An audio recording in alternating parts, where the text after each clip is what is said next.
Mike, what's your thinking as far as the Afghanistan situation and where it might be going? I'm getting nervous about it. Yeah. I voted to go into Afghanistan, but let's be clear, I didn't vote for fun. Right. I didn't vote for adventure or because they had weapons of mass destruction. I voted because that's where Al-Qaeda was. And Al-Qaeda had just killed 3,000 of our fellow citizens. And, by the way, people tend to forget, we offered the government of Afghanistan, namely the Taliban at that time, we said, hey, guys, bad people are in your country, deal with it. Or let us deal with it, with your permission. And they said, no, we sided for that. It was like a hole in the wall type. Okay, you gave us no choice. So I voted to go in, I proudly voted to go in. I think it was the right choice, even today I think it was the right choice. They played politics with the decision. We had them hold up in Tora Bora, which I'm sure you've all heard. How'd they get out of Tora Bora? Here's how they got out of it. Those of you old enough for Vietnam, you might see the analogy. The United States government said, stop the U.S. military and let the Afghan military deal with the people in Tora Bora. Huge mistake. Huge mistake. It was a political decision on a military basis. I don't mean to be a jerk, but when it comes to war and peace, I want the first team in there every time. Second team is the second team. Use them when you need them. But you don't pull out that first team. They pulled out the first team. Our men. And what happened? They escaped. Now we're in Pakistan. The question I have now is, what's the mission? The mission before was to kill, capture, and harass Al-Qaeda so they could not attack us again. Very clear mission.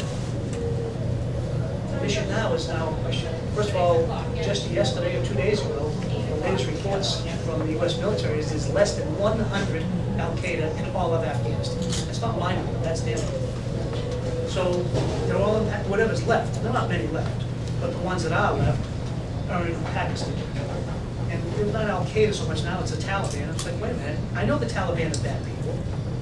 The world would be better off without the Taliban, just like Saddam Hussein was a bad guy. But I can't be the policeman of the world. The world is full of bad guys. I can name a dozen countries that are run by bad people doing bad things to their own people that I think the world would be better off without. We can't do that. We shouldn't.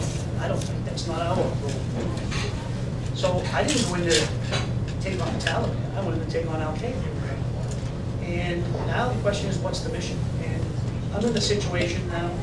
I worked hard to change from the George Bush administration to the Obama administration. I think that is a massive change. It doesn't mean that I agree with everything that President Obama has done or will do. It just means it is significantly better than the George Bush administration on every level. Oh, sure. So that being the case, I think it's appropriate for us to give the Commander-in-Chief the opportunity to come up with a plan. Now, in the meantime, there are many of us trying to encourage him to come up with a plan that meets the original mission.